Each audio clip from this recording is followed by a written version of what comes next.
All right, Marketing Uncensored followers, let's talk about Apple's newest update that is actually being released in the iOS 15, which is coming out this fall.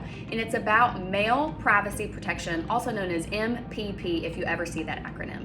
This new update allows a user to opt in to mail privacy protection within the stock Apple Mail app, which is only available on iPhones and iPads. Opting in to mail privacy protection actually means that your IP address is going to be hidden, and it also means that content within your emails will be privately loaded. So you're probably wondering why this is an issue. Well, for starters, email marketers typically measure the performance of their emails by including a pixel within the content of the emails. Because the emails will now be privately loaded, that pixel can no longer track a true open rate on your email. In short, any email that you send out is actually going to show that it was opened, even if it wasn't.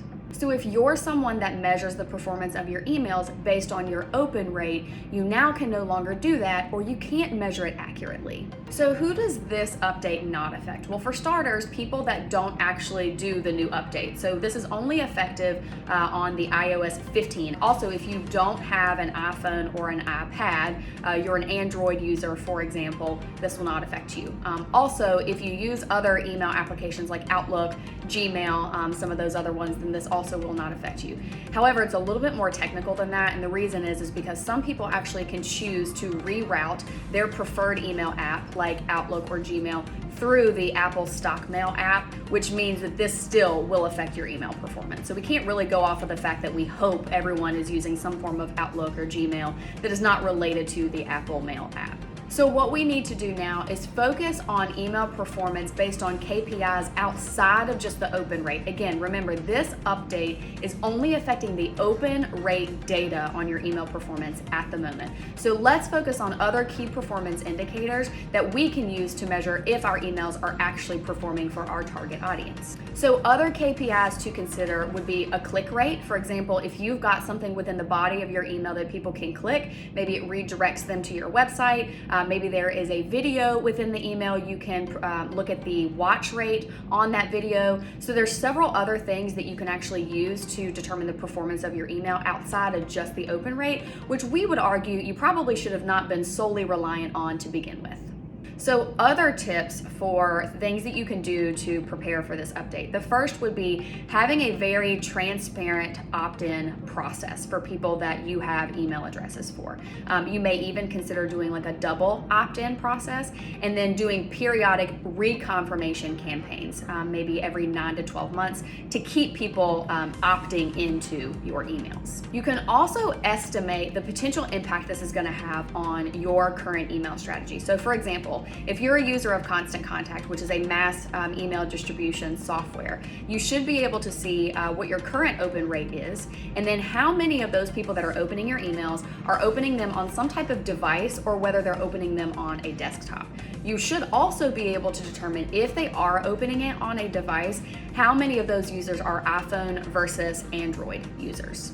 Another tip is to implement some type of welcome email or series once someone opts into your email.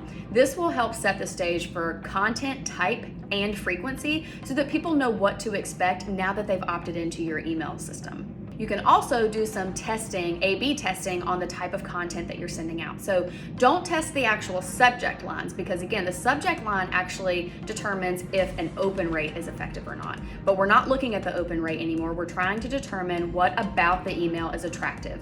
So you can actually do A/B testing on the type of content within the email itself. An example of this would be emails that just have content versus emails that have content plus video. So there's different ways that you can determine what is the appealing content for the people that are in your email database by doing some A/B testing. You can also create different segments of your audience based on email activity. So for example, if someone opens your email, but you're seeing that they're clicking on a link within an email, clicking on a link now puts them into a new segmentation of your email because they are more engaged. We want to reward those that are engaging with our emails by maybe sending them more content, more often, more customized content. So looking at the actual performance of your emails and determining the actions that people are taking within the email once they've received it, and then segmenting those people out and rewarding them for their behavior. The main thing to remember here is that this is only affecting the ability to measure performance, not performance itself. So if you are unprepared for iOS 15 new update and you have no idea where to start, you don't know if you're in a good position, if you're in a bad position, you can text me directly. It is 704-439-2340. All you got to do is tell me your name, tell me that you watched this video, tell me that you're unprepared, or you at least want someone to determine if you are prepared for this update. I'll be happy to assist you and see if our services here at FIG are something that you can take advantage of.